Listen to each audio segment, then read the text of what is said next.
साथियों नमस्कार, मैं रामबाबू पटेल तेलसिर। आपने 10 थाट सीख चुके हैं। जब हम किसी राग का निर्धारण करते हैं कि इस राग का थाट कौन सा है, तो आप 10 थाट समझ चुके हैं। आप उस राग का थाट पहचान जाएंगे कि वो राग किस थाट के अंतर्गत आता है। आज के वीडियो में हम जानेंगे, जब हम किसी राग को करेंगे तो उस राग की जाति कौन सी है। किसी राग की जाति को पहचानने के लिए हमको पता होना चाहिए कि जाति को हम कैसे निर्धारित करते हैं। 9 प्रकार की जातियां होती हैं। अब वो 9 प्रकार की जातियां हम कैसे समझ पाएंगे। आप देखते हैं कि थाट में 7 स्वर होते हैं, सा रे ग म पा धा नी। ये मैंने 7 स्वर शुद्ध लिए हैं, तो ये बिलावल थाट है। और ये तार सप्तक का सा है, इसको मिला के 8 स्वर हो जाते हैं। आपने देखा होगा कि 10 थाटों में 7 स्वर का प्रयोग होता है। 7 स्वर आरोह में भी लगते हैं और 7 स्वर अवरोह में भी लगते हैं। लेकिन राग में ऐसा नहीं है।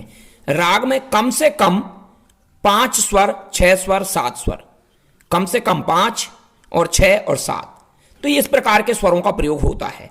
तो इसी के आधार पर राग की जाति निर्धारित होती है। और राग की जातियों की अगर हम बात करें तो 9 प्रकार की जातियां बनती हैं। तो इन जातियों का निर्धारण आप जब कर पाएंगे कि आपको जातियों का पता हो कि कौन कौन सी जातियां होती हैं। जैसे मान लो कोई राग है और उसमें बिलावल थाट का वो राग है, तो सा रे गा मा पा धा नी सा, सा नी धा पा मा गा रे सा। आरोह में भी 7 स्वर लगे और अवरोह में भी 7 स्वर लगे, तो 7 स्वरों को हम कहेंगे संपूर्ण। आरोह में 7 स्वर संपूर्ण, अवरोह में भी 7 स्वर संपूर्ण, मतलब ये संपूर्ण जाति का राग रहेगा। तो ये पहले प्रकार की जाति हो गई। 7 स्वरों को हम कहेंगे संपूर्ण, 6 स्वरों को हम कहेंगे साड़व और 5 स्वरों को हम कहेंगे औड़व। तो दूसरे प्रकार की जो जाति बनेगी कि आरोह में तो इसमें 7 स्वर लग रहे हैं, सा रे गा मा पा धा नी सा। आरोह में ये तार सप्तक के सा को मिला के ये पूरे 8 स्वर हो जाएंगे। तो पूरे 7 के 7 स्वर प्रयोग हो रहे हैं आरोह में, तो ये संपूर्ण हो गया। लेकिन इसके अवरोह में कोई भी 6 स्वर लग रहे हैं। हो सकता है आपने नी को स्किप कर दिया हो, तो ये बन जाएगा सा धा पा मा गा रे सा। हो सकता है आपने धा को स्किप कर दिया हो, तो ये बन जाएगा सा नी पा मा गा रे सा। हो सकता है आपने पा को स्किप कर दिया हो, तो ये हो जाएगा सा नी धा मा गा रे सा। हो सकता है आपने मा को स्किप कर दिया हो, तो ये हो जाएगा सा नी धा पा गा रे सा।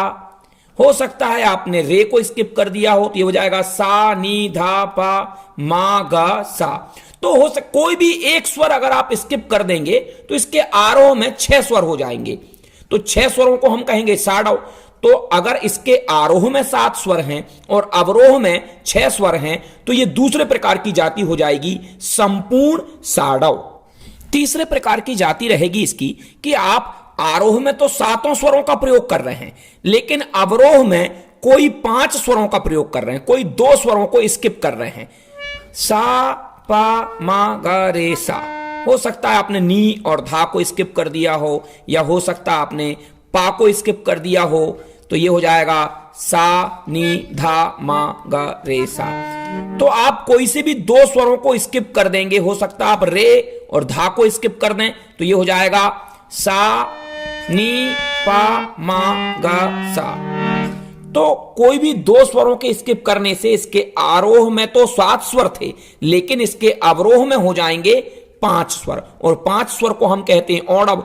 तो इसके आरोह में 7 स्वर और अवरोह में 5 स्वर, तो इस राग की जाति हो जाएगी संपूर्ण औड़व। ये तीसरे प्रकार की जाति हो जाएगी। इसके चौथे प्रकार की जाति, आरोह में लग रहे हैं 6 स्वर, कोई सा भी एक स्वर आप स्किप कर दें तो इसके आरोह में अगर हो जाते हैं 6 स्वर, जिसको हम कहेंगे साड़व, और इसके अवरोह में 7 के 7 स्वर प्रयोग हो रहे हैं, तो ये कहलाएगा संपूर्ण। तो अगर इसके आरोह में 6 स्वर लगे और अवरोह में 7 स्वर लगे, तो ये कहलाएगी साड़व संपूर्ण। तो इस जाति के राग को हम कहेंगे साड़व संपूर्ण। ये हो जाएगी चौथे प्रकार की जाति। 5वें प्रकार की जाति, आरोह में 6 स्वर लग रहे हैं, कोई सा भी एक स्वर आपने स्किप कर दिया, कहीं का भी पा कर दिया, मा कर दिया, धा कर दिया, कहीं का भी एक स्वर स्किप कर दिया, तो इसके आरोह में हो जाएंगे 6 स्वर। और अवरोह में भी 6 स्वर का प्रयोग अगर हो रहा है, एक स्वर अवरोह में भी स्किप कर दिया गया है, तो यह जाति कहलाएगी साडव साडव, यानी 6 स्वर का प्रयोग। तो यह हो जाएगी आपके 5वें नंबर की जाति। और 6वें नंबर की जाति कि आप इसके आरोह में तो 6 स्वरों का प्रयोग कर रहे हैं और इसके अवरोह में 5 स्वरों का प्रयोग कर रहे हैं। अवरोह में कोई आपने 2 स्वरों को स्किप कर दिया है, छोड़ दिया है, तो यह जाति कहलाएगी साडव औडव। 6 स्वर आरोह में और 5 स्वर अवरोह में, तो यह कहलाएगी साडव औडव। तो ये 6 जातियां हो गई हैं। 7वीं जाति इसकी कि हम इसके आरोह में 5 स्वरों का प्रयोग कर रहे हैं, तो यह कहलाएगी औडव। और अवरोह में 7 स्वरों का प्रयोग है, तो यह जाति कहलाएगी औडव संपूर्ण, यानी 5 स्वर का प्रयोग आरोह में और 7 स्वर का प्रयोग अवरोह में। तो यह हो गई आपकी 7वें प्रकार की जाति। 8वें प्रकार की जाति, आप इसके आरोह में कोई भी 5 स्वर का प्रयोग कर रहे हैं और इसके अवरोह में 6 स्वर का प्रयोग कर रहे हैं, तो यह कहलाएगी औडव साडव, क्योंकि औडव माने 5 और साडव मतलब 6। 5 स्वरों का प्रयोग जाते में और 6 स्वरों का प्रयोग आते में, तो औडव साडव।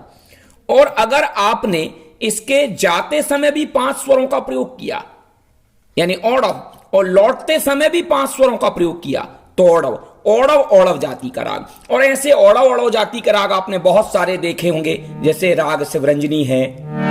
औडव औडव जाति के बहुत सारे राग, शिवरंजनी राग जैसे कि मैं अभी कह रहा था, सारे गा, ये गा कोमल है, पाधा, ये 5 स्वर हैं, सारे गा पाधा, और ये तार सप्तक का सा यही है, साधा पा गा रे सा, ये शिवरंजनी है। और अगर इसमें गा शुद्ध कर दिया तो फिर ये भोपाली हो जाएगा, सारे गा पाधा सा, साधा पा गा रे सा, सारे गा पाधा सा, साधा पा गा रे सा। ये भी औडव औडव जाति का राग है। आप देखते होंगे मालकोस, सा मा धा नी सा, सा नी धा मा गा सा। देखिए आरोह में भी 5 स्वर, 1 2 3 4 5, ये तार सप्तक का सा, नी धा मा गा सा। तो ऐसे औडव औडव जाति के राग भी बहुत सारे हैं। तो आप इसके आधार पर अपनी जातियां निर्धारित कर सकते हैं। तो आप 9 जातियां अच्छे से पहचान गए हैं, तो किसी भी राग में जब हम जाति की बात करेंगे तो आप जाति को समझ चुके हैं। आगामी वीडियो में मैं आपको वादी और संवादी के बारे में बताऊंगा कि वादी क्या होता है, संवादी क्या होता है, इसका निर्धारण हम कैसे करते हैं। तो राग करने के पहले उसमें क्या मिर्च मसाले लगते हैं वो सब आपको पहले पता होना चाहिए। थाट आप जान चुके हैं, थाट 10 थाट आप अच्छे से समझ लीजिए कि किसी राग का कौन सा थाट है, उस राग की जाति क्या है। और वादी संवादी का वीडियो अगले उसमें आएगा। तो साथियों आज के लिए बस इतना ही। रामबाबू पटेल तेलसिर यूट्यूब चैनल को आप सब्सक्राइब कर लें। रामबाबू पटेल तेलसिर फेसबुक पेज है मेरा, उसको भी आप फॉलो कर लें और ज़्यादा से ज़्यादा लोगों को ये वीडियो शेयर करें और वीडियो पर एक लाइक जरूर कर दें। और अगर आपको कोई समस्या आती है तो कमेंट के माध्यम से आप मुझसे पूछ सकते हैं। फिर मिलेंगे अगले वीडियो के साथ। नमस्कार।